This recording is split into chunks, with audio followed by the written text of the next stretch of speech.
Good morning and welcome, and thank you for braving this wet, chilly morning. Clearly the gods of spring are not yet ready to cooperate with us. I am Margaret Lowe-Smith. I'm the president of Atlantic Live. That's the events division of the Atlantic, and I'm delighted to welcome you to this Atlantic Exchange. These exchanges give us a chance to meet fascinating people, and this morning we're lucky enough to have the CEO of eBay with us, Devin Wenig. A bit of the backstory before we get started. 20 years ago, a young software engineer wrote the computer code for an online platform to buy and sell collectible items. That was Pierre Omidyar. He said he wanted to establish what he called an honest and open marketplace. The first item sold there was what was then called the auction web, was a broken laser pointer. There was actually a person who collected broken laser pointers. That site eventually became eBay, which is now a leader in global commerce with more than 800 million items sold for sale at any given time. Last year, $90 billion sold on eBay. Devin Wenig is now the man responsible for steering this e-commerce empire. He spent 4 years at eBay running the global marketplace business before stepping into the top job last summer. When Wenig joined eBay, and he actually corrected my numbers and didn't want me to take any away from him, he said they had 99 million active users. Today, nearly 162 million. And he also told me his favorite stat, which is that 13,000 cars are sold a week on eBay on smartphones. And on Easter Sunday, 6 Lamborghinis bought on the smartphone. The most expensive one was $500,000. As he said, there were a lot of people not going to church on Easter. So Wenig's task is now to define eBay's value proposition. Among other things, he's passionate about leveling the economic playing field for entrepreneurs around the world and the push for global trade. That's what we're going to talk about today. Quick note, we're on Twitter at Atlantic_Live. You can join the conversation using the hashtag ATLX. We will have plenty of time for your questions, so don't be shy. With that, please welcome eBay CEO Devin Wenig and my wonderful colleague Steve Clemons, Washington editor at large. Thank you very, very much, Mark. It's great to be over. I want to point out Debbie Dingle. I'm not in the habit of introducing members of Congress, but it's cool when you show up at a morning over here far across from the hill. So Debbie Dingle, wave. She's engaged in a lot of things. And I also want to, Devin, have a seat. I also want to just pay special tribute. This is an important day. Our magazine has been around, 157, 158 years, The Atlantic. But over the last decade, we've become hot, sizzly, really cool. We dominate the awards categories. We're making money. It's cool. People are telling me they're buying it again, and it's the best thing to be read on the New York City Metro if you're young and trying to pick up someone. And the guy who did all of this is James Bennett. And James, just come out just for a second. This is James Bennett, our editor-in-chief. This is his last day here. He's going off to be editor of the editorial pages of the New York Times, and I just want to say a special tribute to James because he lets me get away with a lot. So, James, thank you. I just want to tip our hat. Thank you for all you've done for us. So, dude, I was on YouTube looking at how you dress, and I thought I was going to try to make you feel good, and then you do this to me. It's just hard. This is like a Snapchat face swap. Yeah. I feel like this one day a year. Okay. Whether I need it or not, there it is. Well, if it gets hot, if this gets heated, you can take the tie off as we move on. You got it. So thank you for joining us, and we want to have a conversation with the folks here and myself. I do want to tell you that one of the reasons though I really love eBay. Do any of you have a Longa Burger 2005 inaugural basket? This was what the Bush administration had. I've been always on the edge of tossing it or keeping it. I didn't know what I'd do with it.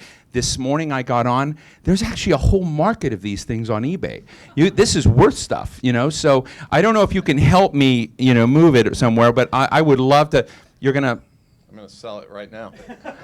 Excellent. It's incredibly profitable selling other people's stuff. You'd be amazed. Like, there we go. It's in perfect condition. Never been used. It'll be up in 5 minutes. Awesome. Well, let me put this here. I'm going to put this in your hands. Don't walk. Oh no, I'm going to give it Lorelei. Lorelei, don't take it. Take it away. First of all, let me.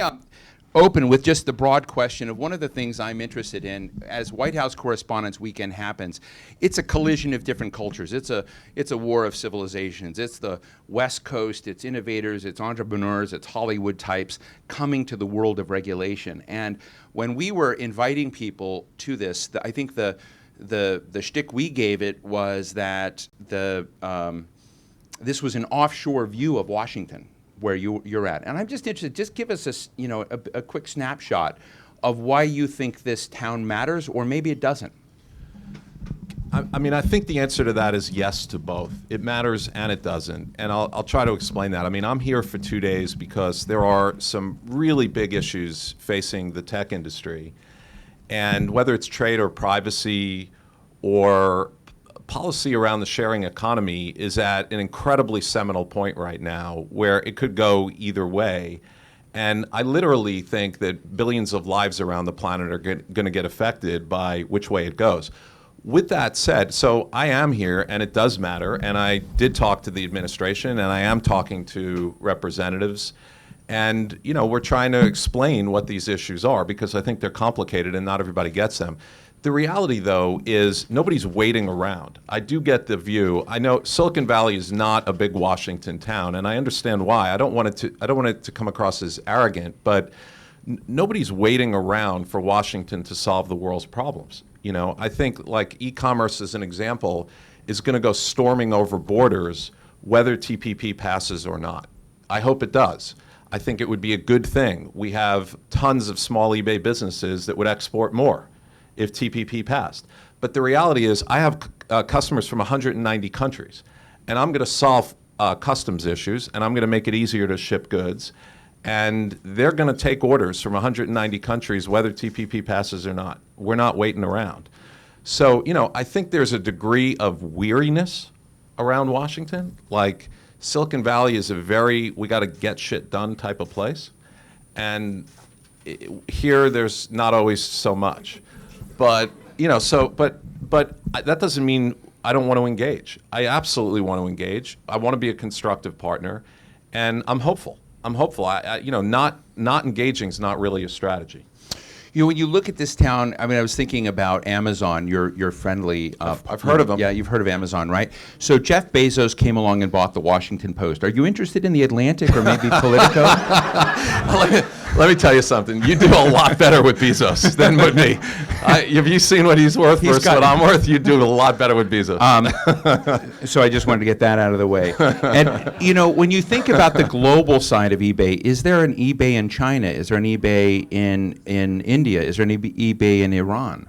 There's an eBay everywhere. I mean, the reality of the internet is that it's borderless. So when I say we have customers in 190 countries, they come to ebay.com, they come to our German site. We have local sites in about 20 markets, but you can buy something on the US site from anywhere. So we have millions of customers in China, millions of customers. I think we have customers in Iran. There are obviously sanctions, and we have know your customer prohibitions on some countries, but in essence, it's a global marketplace. There are customers from everywhere. I've really been enjoying your Twitter feed, and I want to encourage everybody to follow at Devin Wenig. But in there, I was reading that you were celebrating BART buying pieces it needed for its subway system and saying, what's wrong with that? And do you find, because today the DC Metro system, parts of it are shutting down again, whether there's opportunity that DC Metro ought to be buying parts on eBay to help itself? Yeah. I was like on a treadmill, and there was a horror show local news report about how incredibly horrible it is that we can't run the Bay Area transit system other than on eBay. And I was sitting there thinking, what's the problem here? I think it's great. Let's talk about trade for a minute. One of the things I'm interested in is what would be the conversations we should be having 10 years from now? What would you've kind of renamed the Internet of Everything, the era of everything. What do you mean by that? I mean, I think this is such. I know that sounds. But what does it mean? Like, I think this what is does the world such an look like? exciting time because the simplest way I try to describe what's happening is. Platforms are these huge technology, horizontal things that products get built on. Mm-hmm. And platforms are huge enablers, like the internet was a platform, and the smartphone was a platform. for decades, platforms moved slow. They were hugely impactful, but they moved slow. If you think about it, the internet took decades to develop, then smartphone took decades to develop. So platforms moved slow, they were impactful, and products moved fast. What's happening right now, what we're on the precipice of, is that the platforms are starting to move fast. And that's why I think literally the planet we're on is going to change so much in the next 5 years. And there are three that I really am interested in that I think are massively impactful. Virtual reality is not a toy. Virtual and assisted reality is going to be in everybody's life. And, you know, it sounds like when you're not there, it sounds so crazy. You're like, come on, really people are going to be wearing goggles? I mean, this is like sci-fi. But it's not, you know? You're going to be in assisted and virtual reality situations, and there'll be billions of different businesses and applications and products built on that.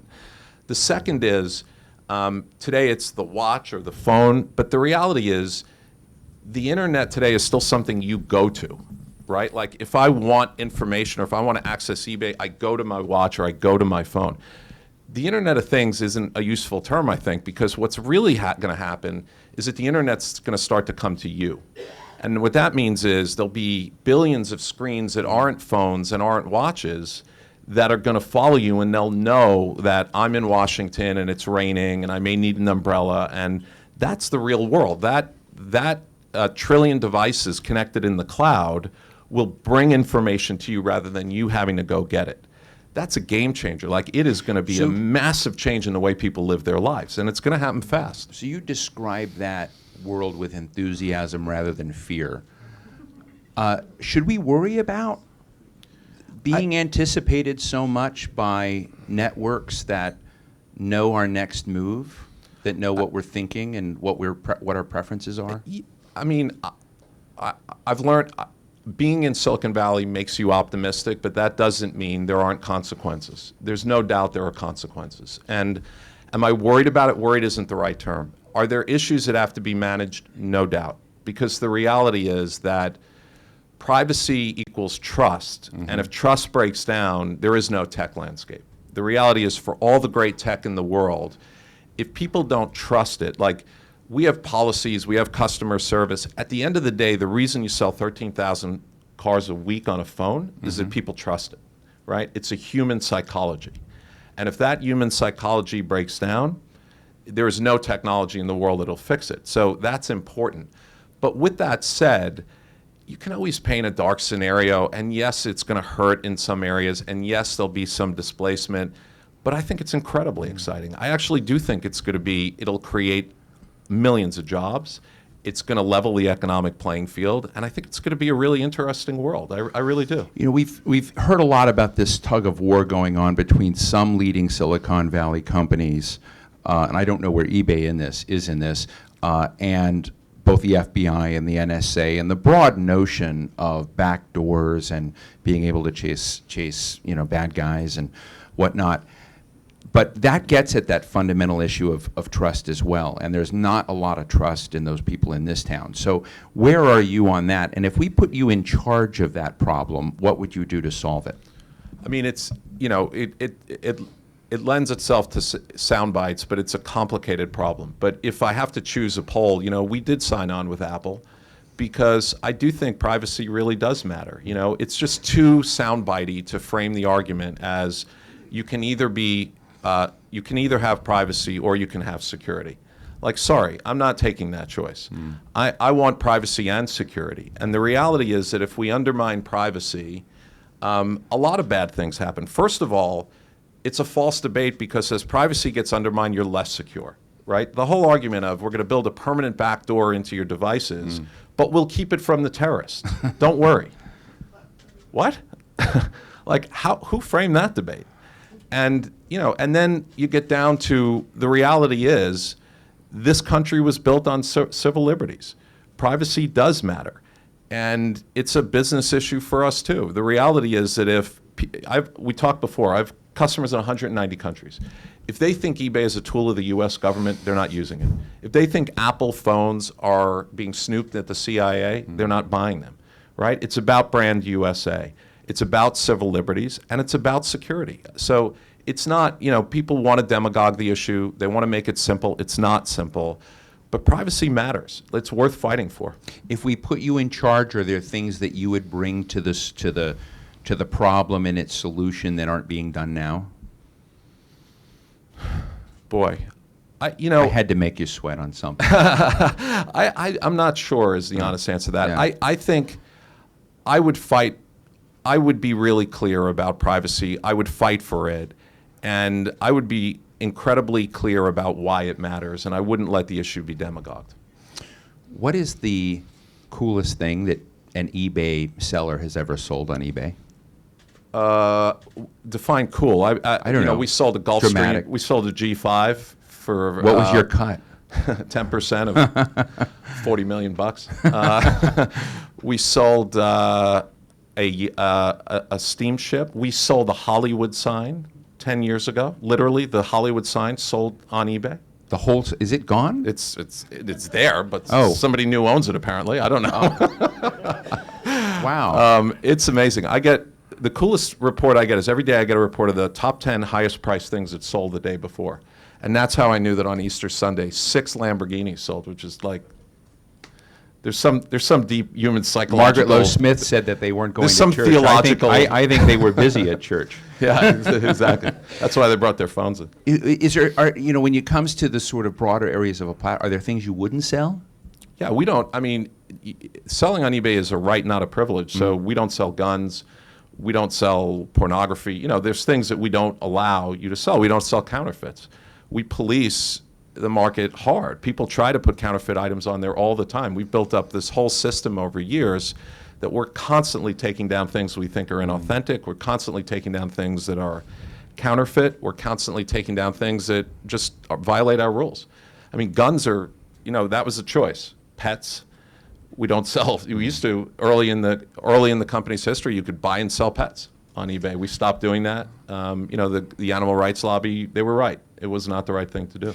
Now, I know you're an advocate of the Trans-Pacific Partnership and have been talking to Ambassador Mike Froman, the U.S. Trade Representative, about that. Just about every other day, I see another full-page ad or something of Leon Panetta and Bob Gates and Secretary of Defense and former intelligence directors making the case for this trade deal. But I haven't seen the full-page ads from business CEOs. You're the first one I've met who said TPP matters. So what's going on there? You got the defense guys pushing a trade deal, and the business community's sort of quiet. I'm not quiet. I mean, last night I spoke at the Internet Association, and I said it's a really bad idea to let this thing die. I think people are kind of giving up on it now because if you listen to the campaign rhetoric, this thing is the worst possible thing we could do to the country. I think that's nonsense. I mean, I think the reality is that when you build walls, physical or metaphorical, around your economy, it's a really bad idea. And we have small businesses here that are exporters. I mean, American small businesses that we brought 25 of them here up to Washington.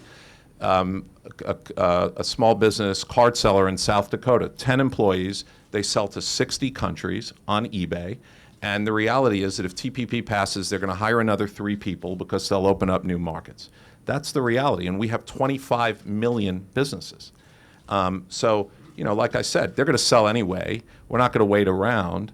But TPP is a good bill. It takes friction out. Yes, when you take friction out, there is disruption sometimes. I get that it's not, you can't do things like that without offending anyone or having any disruption. But the reality is, this is the most productive, innovative, and efficient economy in the world. I have no idea why we're debating opting out of 90% of the world's consumers. I have no idea. The internet was made for the U.S. economy. Do you know Donald Trump? I Does he sell on eBay? Probably. Yeah. Probably religiously. Probably, but he apparently doesnn't like Amazon either. He's been tweeting some pretty bad stuff about Jeff and about Amazon. So we're just going to watch from the sidelines. I see. I know he may get this clip and then change that. But it is interesting, when you look. I'll take my chances. But when you look at the kind of broad notion of increasing density, of globalization, interconnectedness around the world, we've had Eric Schmidt of Google, other people here who've said that used to be a given, that everyone knew it was going to get denser and denser, that globalization was going to, just be nearly automatic. He says that's now at risk, that the wall phenomena, that the ability, particularly in the internet, to defect from that is increasing. And I'm interested whether you're sensing the same thing, because you do have a huge global marketplace, but are you sensing walls coming up? No, but the rhetoric's getting hot. I mean, it's not going to happen, right? There's no putting the horse back in the barn. The reality is technology, broadband connectivity is now touching 3 billion people. It'll touch 5 billion people within 5 years. Global trade is happening. It's growing every day. Facebook just announced their quarter. There are now 1.4 billion people on Facebook around the planet. Like, for all the demagoguery in the world, we're not going backwards. Right? We are going to a global marketplace. We are going to a pervasive technology, broadband, smartphone penetration to 6 billion people around the planet. I mean, it's happening. So I think we got to be careful, because what version of that could change based on regulations, laws, based on the way our companies, what our companies do. But this overall thing that we're going to balkanize, or that we're going to get provincial, or that we're going to go backwards, there's no way that's going to happen. Because the reality is that, yes, there are edge bad cases, but the internet has done an incredible amount of good for billions of people around the planet. One of the interesting things that I think the United States is struggling with, doesn't often talk about, is the number of people who are unbanked, who just aren't part of bank accounts, credit cards, PayPal. Yep. There's a sort of second economy that operates out there for them. When you take that globally, it's even more staggering of the number of people.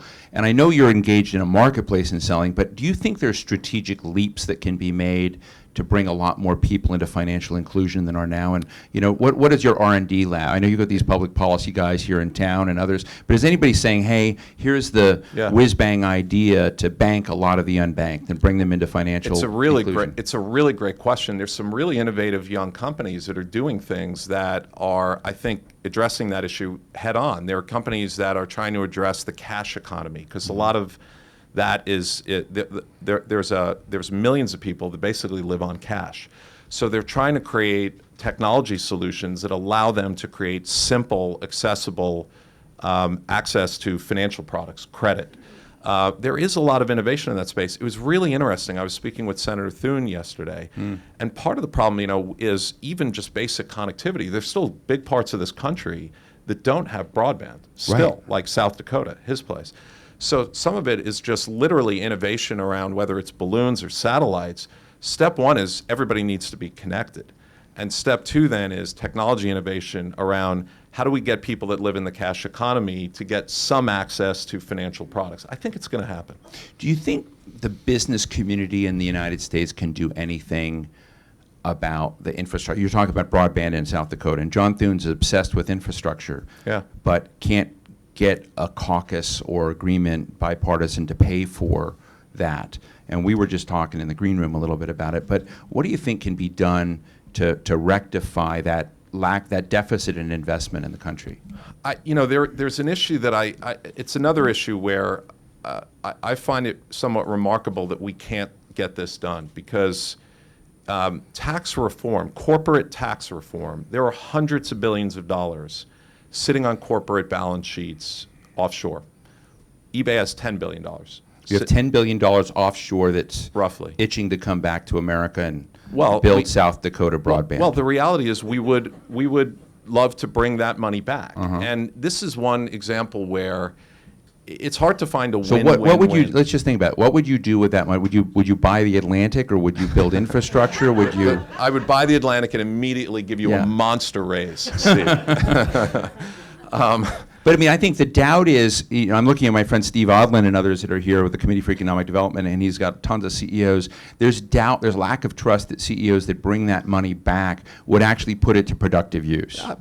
So the answer is for us to leave it in European balance sheets. That's not a sensible argument. First of all, it would get put to use, And because why would you bring it back if you weren't going to put it to use? Otherwise, I'll just leave it there. It's.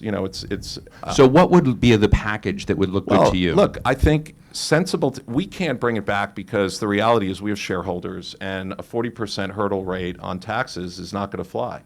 But if there was sensible tax reform to the point that it made sense, and when I just look around Silicon Valley, there are hundreds of billions of dollars. Apple has over $100 billion on its balance sheet. Wow. We would bring that money back. We would pay the taxes, and then Washington could determine what to do with that money. Infrastructure seems like a great use. So we get our money back. We put it to work in the U.S. economy. Washington gets a monster tax bill that we're happy to pay, and infrastructure starts to move forward. This feels like a win-win-win to me, but like a lot of things, it's not getting done. One of the things that popped out for me about your background and profile is at 23 you took over a pharmaceuticals company.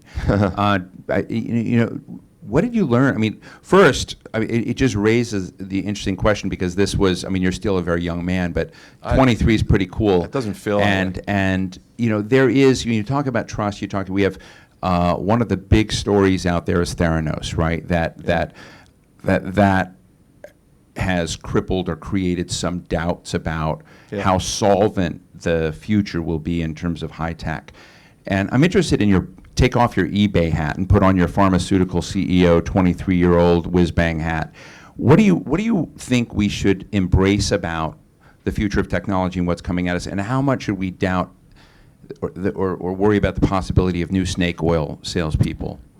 Yes is the answer. The Valley is a crazy place. I love it. I moved out 5 years ago because my energy comes from building. Like, I love disruption and innovation. I love it.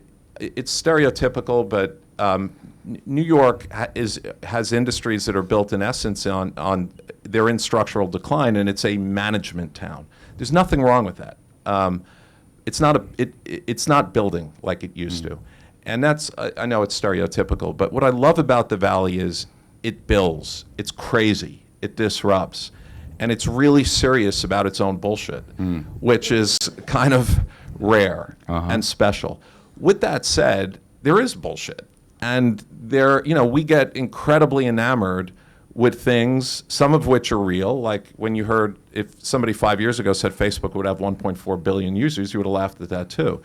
But then things come up and they sound magical, and without properly vetting them, sometimes they're not magical. And there's a lot of chaff with the wheat. And the reality is there are companies now up and down the Valley that aren't going to be around 5 years from now. This has been a period the last few years of easy money. It's been a period of enormous venture capital investments in some things that are great and many things that are not so great. And I don't know the first thing about Theranos or their technology, and I don't know if there's substance there or not, but there's no doubt that the hype machine generally has run very hot the last few years. And there are companies that are now multi-billion-dollar valuations, and some of them aren't even companies. Some of them will not. It's not that they're not worth billions of dollars. They won't be around in a few years. There's no doubt about that. I've lost track of what day this is. So this is Friday. So tomorrow morning, I should tell all of you, tomorrow morning at 9:30 a.m. at District Commons, we're hosting what is called our editor's breakfast. And Alex Wagner, who's just joined The Atlantic as a senior editor, and I are going to moderate this thing on basically the unending revolution in women's rights and fairness and whatnot. And one of the criticisms of Silicon Valley is it's really male and it's really white. And both true. And I'm interested in what you think. I mean, you've had people write, the author of Lean In, Sheryl Sandberg, and others basically say we need proactive steps, mentors to change the game, to change gender and the gender parity and gender rights. And I'm just interested in your take. What would be the needle movers, both racially and from a gender perspective, that you think are important in your region? It's such an important issue, and the fact is that everything you said is right. The Silicon Valley at its worst is a kind of bro economy, right? It's bro economy. Yeah, it's a 23-year-old. That's tweetable, folks. It's 23-year-old engineer, bad stereotype, and some of that is true. Right. And that cycle is hard to break because the term unconscious bias is really important. I'm sure there are companies that have bad actors that are affirmatively trying to not become more diverse. But I think more pervasive is just unconscious bias. I'm 23 years old. I'm an engineer. I'm going to hire another 23-year-old because that's what I know. I'm not going to hire a black woman because I don't know any black women. And the reality is that cycle will perpetuate itself until it's broken, until leadership steps in and starts to take steps on it. And it's hard, and it will take time, but it really matters to me. It matters to me for eBay's business because, in part, when you think about our business, it's an open democratic marketplace, right? The brilliance of Pierre's model was, and it takes all comers, right? It's the internet, it's anonymous, anybody can sell anything to anybody. We don't ask any questions. That has to be through my company and through my leadership. And just to give you an example of what we've done around gender, step one is transparency. It's ripping the Band-Aid off and saying here it is, and it's not good. So we started around women in our company, right. And what we said we'd do 4 years ago is basically publish in detail our data on how many women are in the company. And 4 years ago, it was embarrassing. And what's it like today? Today, it's still not where it needs to be, but we've made a lot of progress. So, it's in terms of tech companies, we're probably amongst the top 2 or 3 now in terms of percent of women in our company, percent of women in leadership positions. It's about 42%. Is it a fun place to work? Yeah, at times. Yeah, at times. When we have a good earnings call, it's a fun place to work. It is a fun place to work. How about for your team? Do they enjoy it? Yeah, I think it's what's great about the business I is... only ask that because there's been some New York Times coverage of other unfun places to work. That's not our culture. No names mentioned. We work really hard. We compete. I want to win, and it is a competitive industry, as you would imagine. And my line is we live in a tough neighborhood in Silicon Valley. My competitors...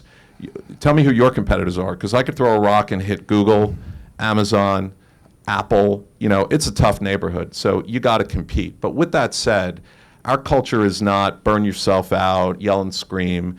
Our culture is purpose-driven. Our culture is fun. The business is fun. We care a lot about our customers.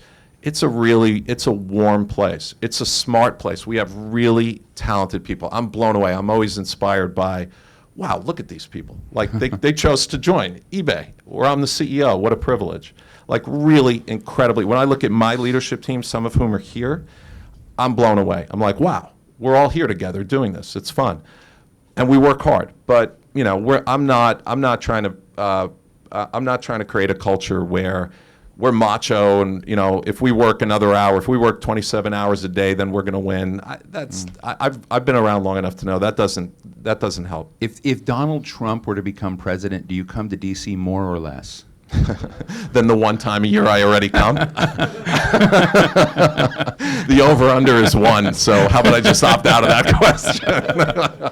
Would you have, serious, but you may end up with a I suppose there are scenarios where Ted Cruz could become president, Donald Trump's looking pretty good, Hillary Clinton's looking fairly strong.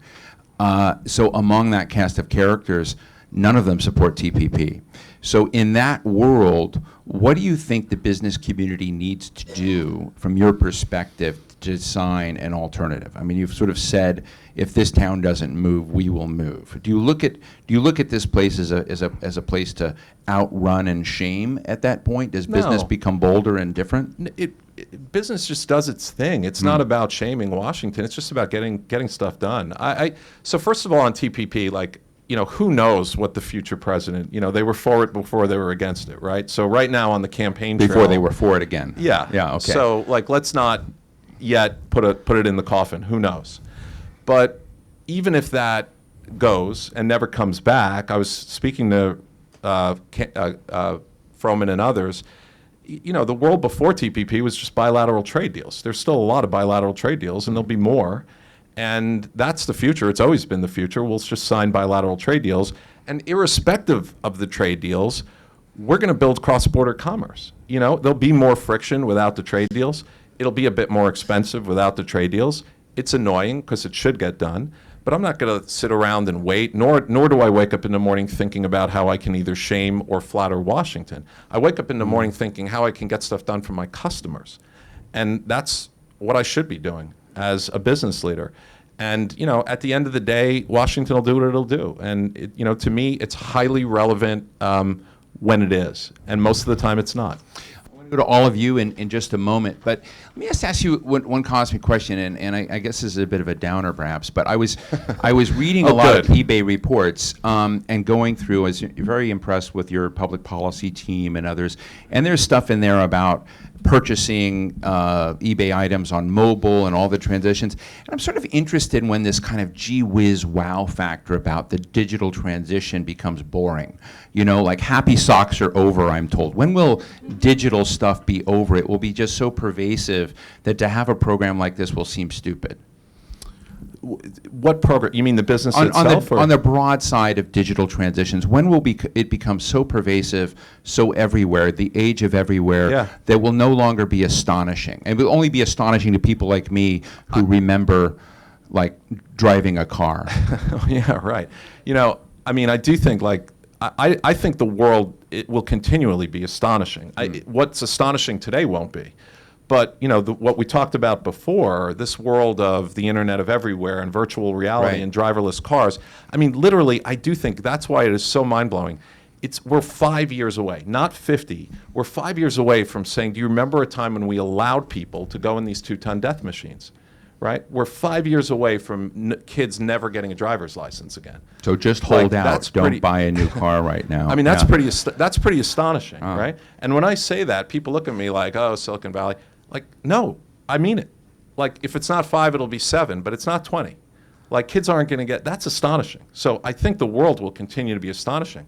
E-commerce isn't that astonishing anymore. Right. E-commerce is the way people buy and sell things. Most of of our 90 billion that we sell are not collectible baskets and gee whiz socks.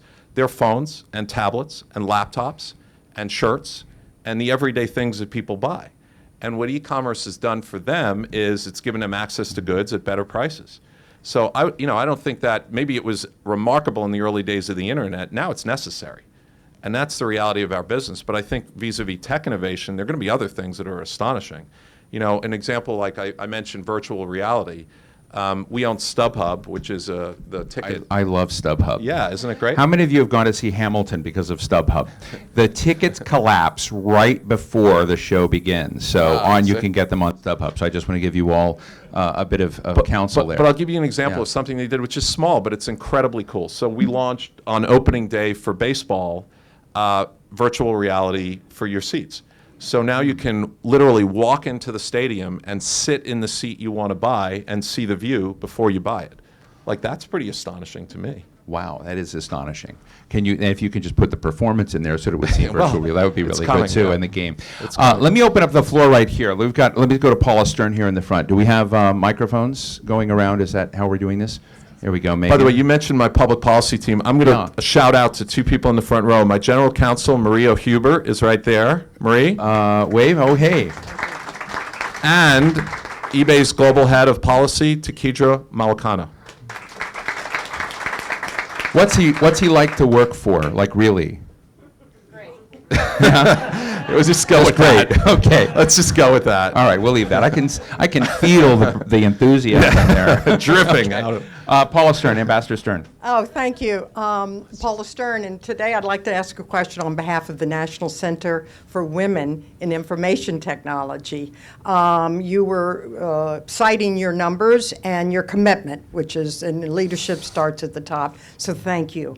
NCWIT is a group of 700 different corporations, academics, et cetera. Yeah. Your number 42% for women, I'd like you to tell us if you have broken out your numbers of women creating technology, developing software in the information technology creative field, because I'd like you to imagine a world where women were representing 50%, and I'm wondering where eBay is. Thank you. Thank you. Did you? I don't know. I'm not even sure that we break that out publicly, but the reality is, what's that? We'd love to help you. Yeah, we can do it. We're all right. But I think the reality is the number's not going to be that different because most of who we hire are engineers. Most of our employee base are people building technology. And I actually think, and I can check, that we may actually have slightly higher representation among our engineering ranks of women. I doubt it's lower. Lorelei, thank you for holding my little basket. You get extra credit for the front. Do you like it? Do you like the basket? I love it. I'll Yeah. give you $5 for it. Thank you. I've learned that there's a market that will pay more. We'll see how he does. Yes, go ahead. Lorelei Kelly. Thank you. Hi, my name's Lorelei Kelly. I'm working on a coalition called Resilient Democracy. We're looking at ways to harvest the excess capacity of democracy. And the first project is... Is there excess capacity in democracy? Oh my gosh, it's in Silicon Okay, Valley. don't tell me now. Tell me later. So I'm looking at ways to build a more authentic, trustworthy content management strategy and system for Congress. So what we need is Silicon Valley to basically do the Manhattan Project, but the Silicon Valley Project for Congress and technology. I'm wondering, could you imagine dedicating 2 or 3 of your best data scientists to the incoming librarian of Congress to build basically an integrity engine of information for policymaking based on your authentication process for the recommendation engine that you have for products? So this project, by the way, is funded Would by- anybody get a trust check? Well, I mean, one of the things you could do is a scorecard for inclusive governance. I mean, right now in the world, we need to outgovern our Okay. opponents more than anything else. And this is a way. Thoughts on a grading system for Congress restoring trust? Or would it just go lower?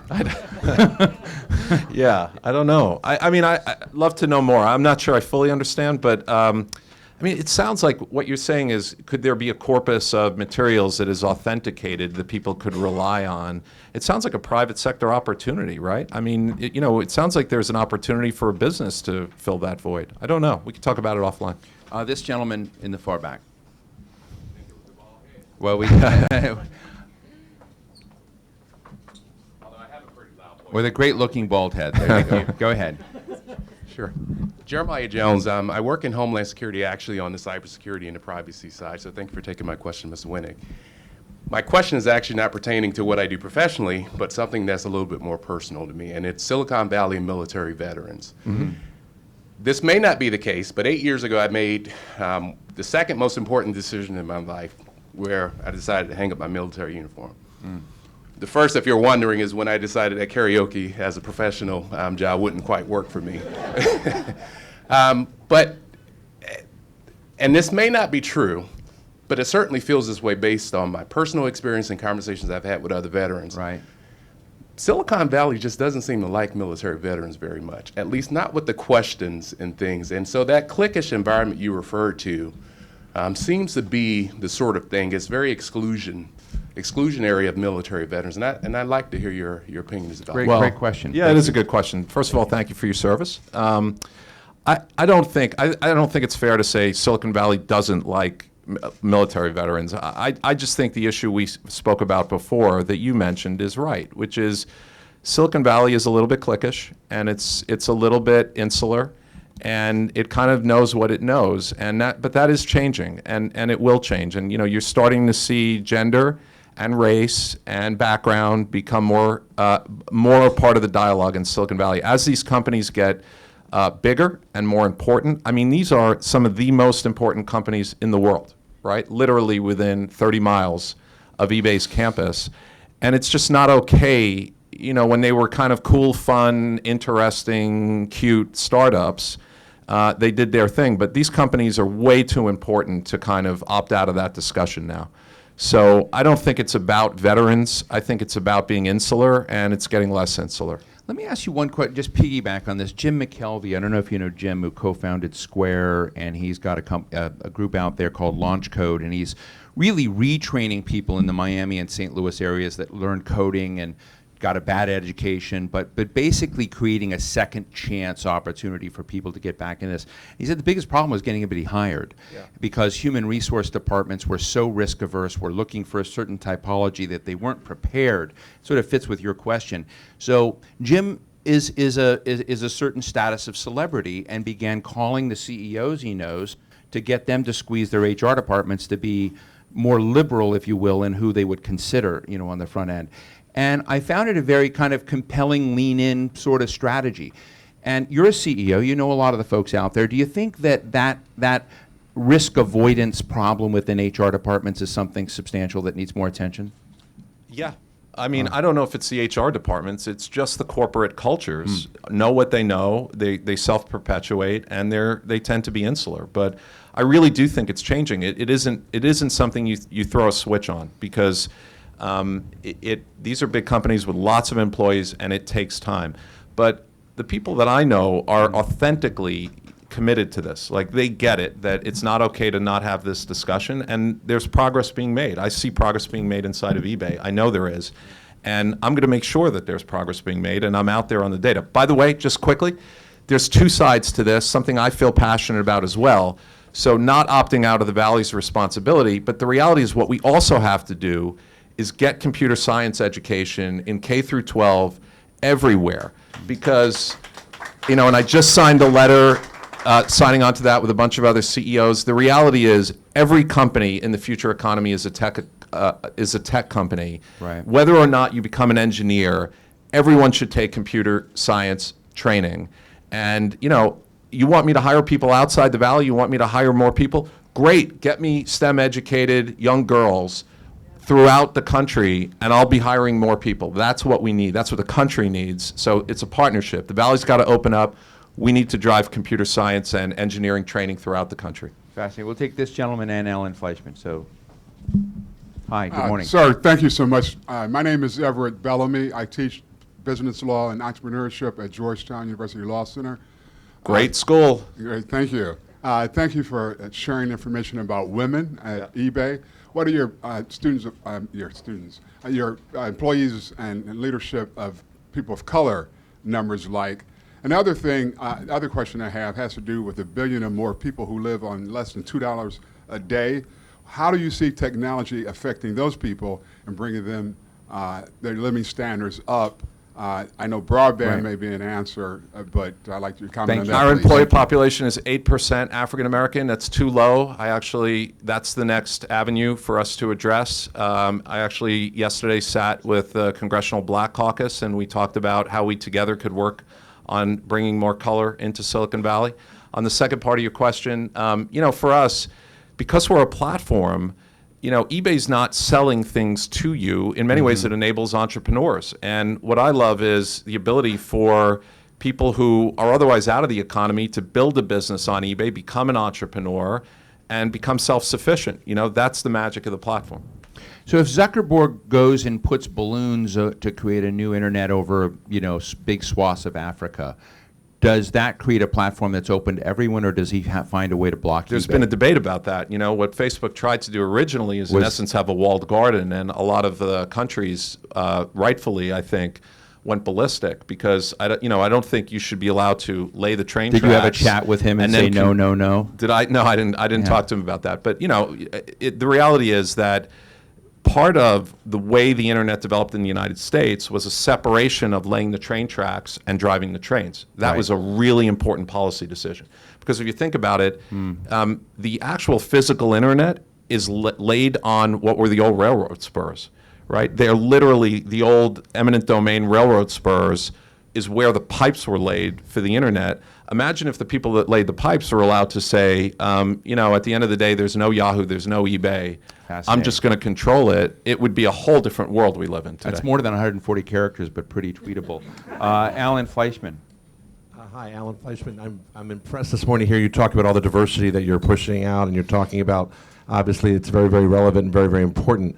But you've also created the greatest platform for entrepreneurship, and where people travel, you see it, you hear about it, you learn about it. I'd love you to tell a little bit more about that dynamic platform and what it means to fulfill not only the American dream, but globally.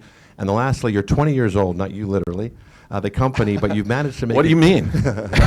You've managed to make it cool again. And so I'm curious about how you take a company that is 20 years old and make it not only relevant, but cool.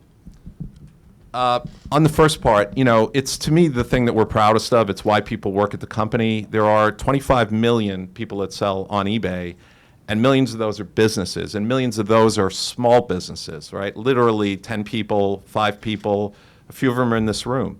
And it's incredibly inspiring because a lot of those people are people that did not have access to the economy. It is single moms. It is wounded war veterans, literally. And we tell those stories. We show those videos.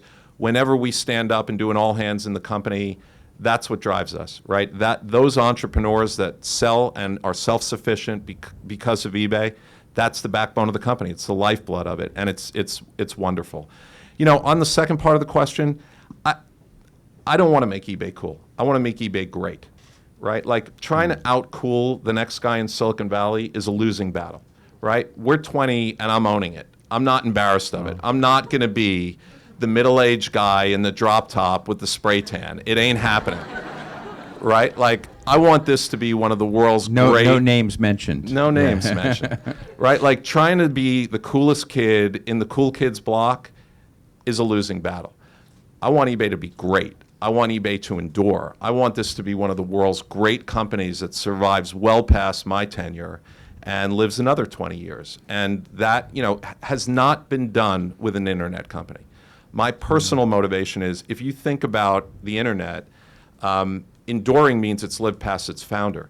There's no internet company that can say it's great and enduring, meaning it's lived past its founder, and it's great. I think eBay will be the first one. Fascinating. Adam Nixon right here.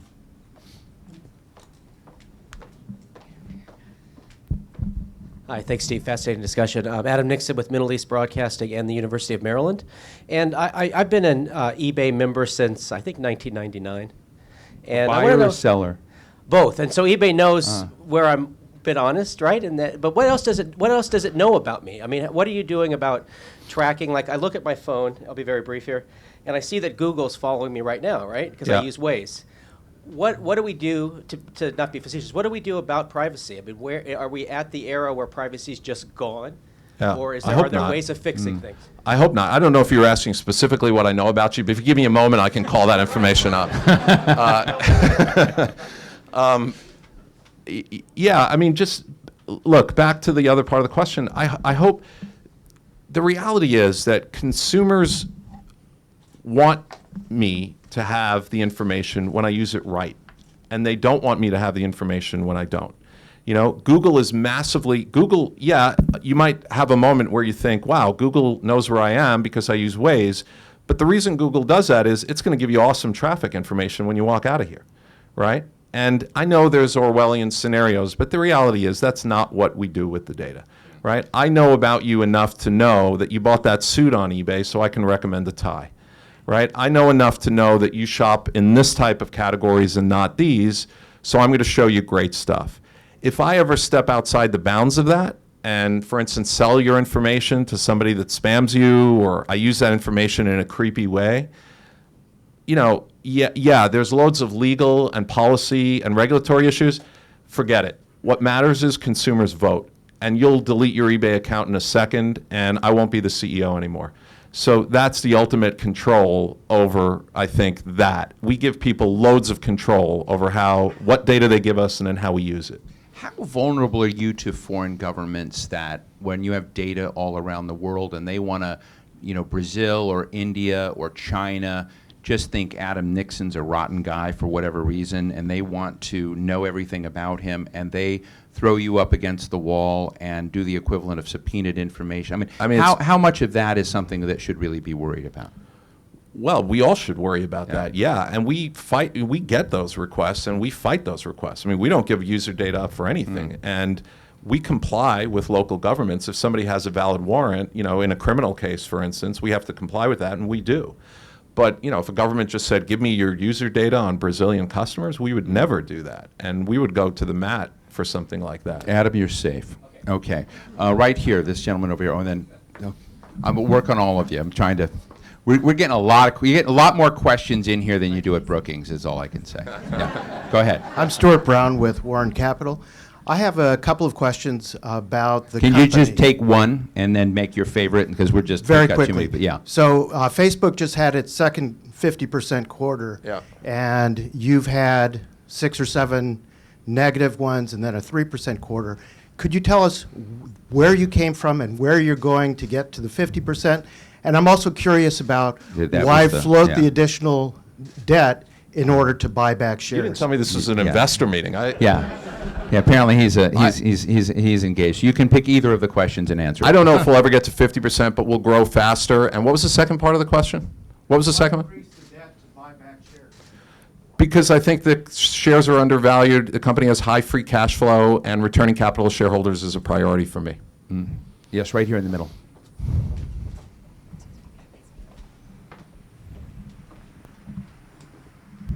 Hi, Tom Risen with U.S. News and World Report. Thanks for coming today. I think it's really interesting. This is your first year as CEO. You're trying to make the company great. What is the most random thing that's ever been sold on eBay in your mind, and how do you think eBay can keep that culture of the ability of auctioning off really random stuff while making it yourself over to become a greater company, a more structured company?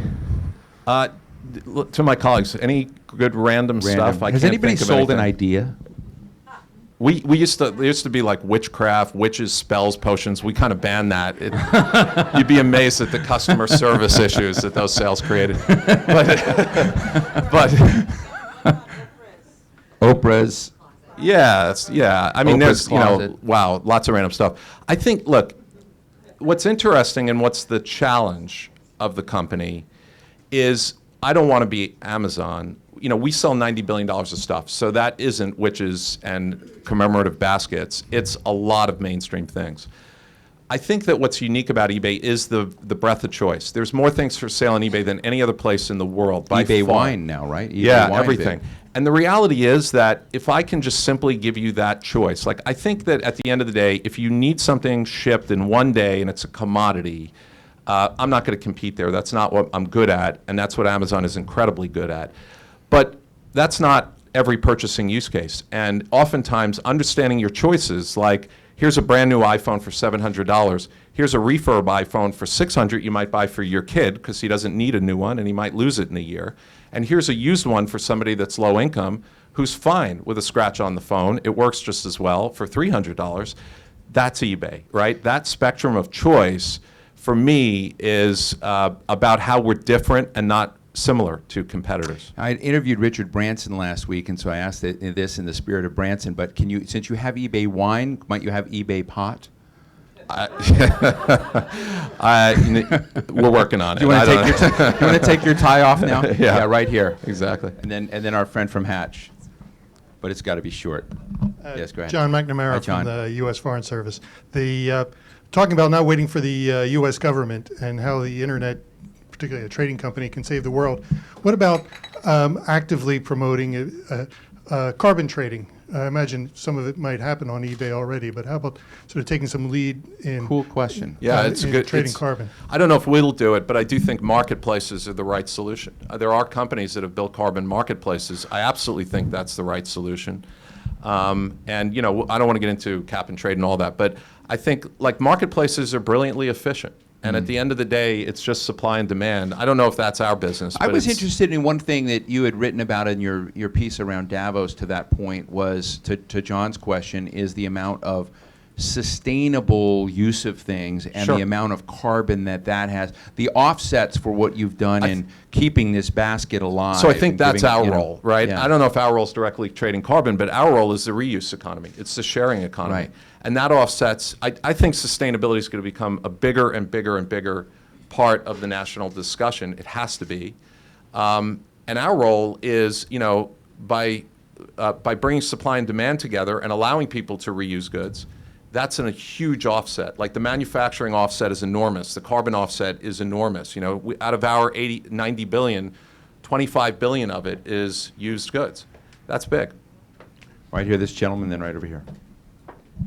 Hey there, my name's Param Jaggi, and I started a company called Hatch. It's a website that lets you build a mobile app without coding. All right. And so my Mobile app question... All right, coding, yeah. fellow techie. How you doing, man? Good. I might be moving out of San Francisco. So. All right. My question is, what are your thoughts on mobile commerce? Do you think it's going to be a zero-sum game for all the smaller folks?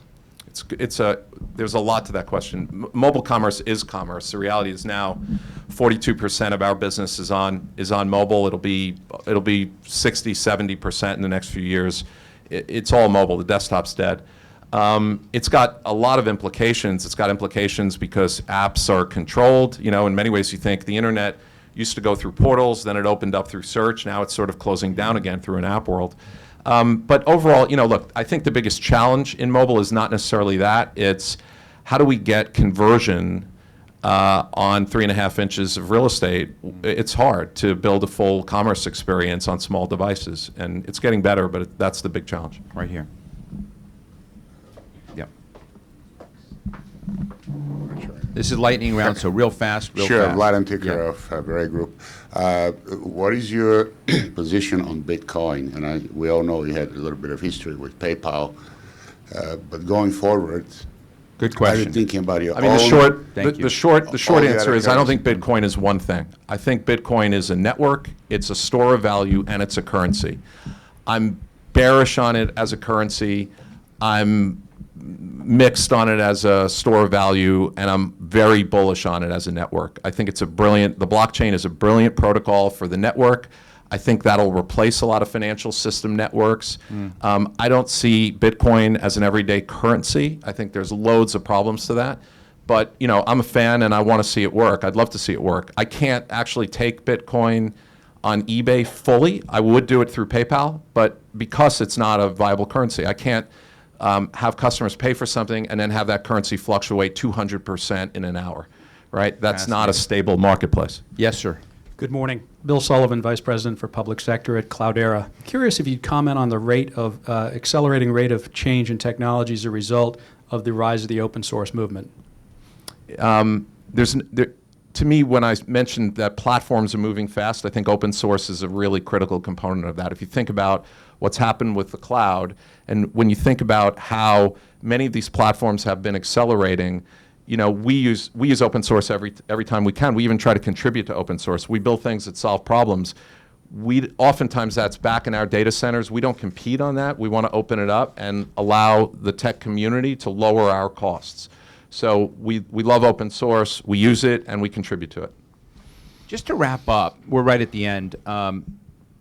When you talk about eBay surviving its founders in 20 years from now, I'm always interested in how you see the company, because you know what the company is going to look like in ways in which your current stakeholders don't see.